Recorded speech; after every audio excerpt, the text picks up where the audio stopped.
Yang kedua, lemak. Jadi lemak ini menjadi salah satu sumber nutrisi yang kaya akan energi.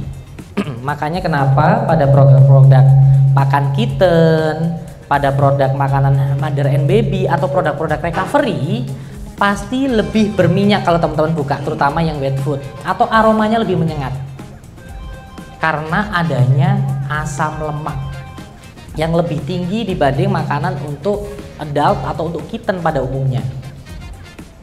Dan di sini kalau kita bandingkan sumber nutrisi antara karbohidrat, protein, dan lemak dengan berat yang sama, lemak bisa menghasilkan 2 kali lebih banyak energi. Nah, jadi kalau yang ngasih raw food buat kucingnya yang bunting, buat kucingnya yang sedang menyusui atau lagi sakit, boleh ditambahkan sumber lemak. Dari mana? Paling gampang adalah kalau pakai daging ayam, kulit. Bawah kulit kan banyak lemaknya. Atau direbus, kaldunya dipakai, jangan dibuang. Karena kalau teman-teman habis rebus daging atau rebus ayam, pasti di airnya akan ada lapisan-lapisan lemak, dan itu bisa teman-teman mix. Lanjut.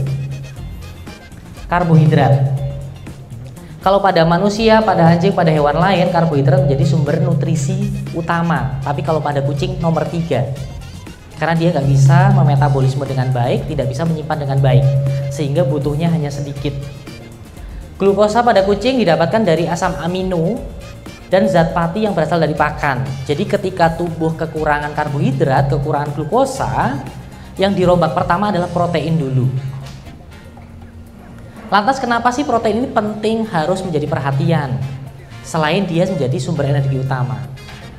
Tadi ada karbohidrat, protein, lemak. Karbohidrat dan lemak itu nggak ada usianya. Ketika dia dimakan akan disimpan dalam tubuh terus. Dia akan dirombak ketika tubuh membutuhkan.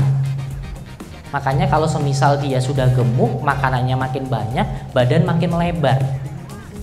Beda dengan protein. Kalau protein ada usianya, teman-teman.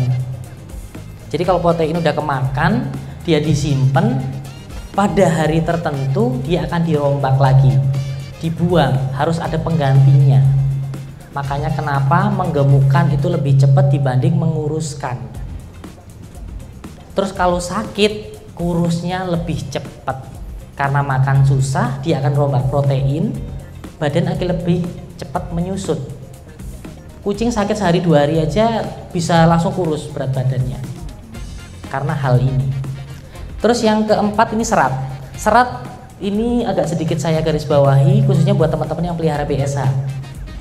Kenapa? Banyak yang memelihara BSH karena pengen ngejar pipinya biar cepet cabi, dikasih raw food, daging-dagingan. Tapi mereka lupa seratnya tidak diperhatikan karena fokusnya hanya untuk biar cepat gemuk, pipi biar cepat gembul. Yang terjadi apa? Kita paling sering menjumpai kasus sembelit pada kucing BSH, bahkan sampai megakolon. Kenapa? Megakolon itu apa sih? Intinya kotorannya nggak bisa keluar. Sembelit terus menerus, kotoran makin menumpuk, ukuran kotorannya makin besar, jadi nggak bisa dikeluarkan, harus dioperasi. Karena kurang serat. Fungsi serat apa? Serat itu bukan sumber nutrisi karena dia nggak bisa diserap oleh tubuh. Dia sebagai media yang pertama adalah untuk mengumpulkan air, jadi kotorannya biar nggak terlalu keras. Yang kedua sebagai media untuk bakteri baik itu berkembang biak. Jadi bakteri baik itu dia membantu mencerna makanan.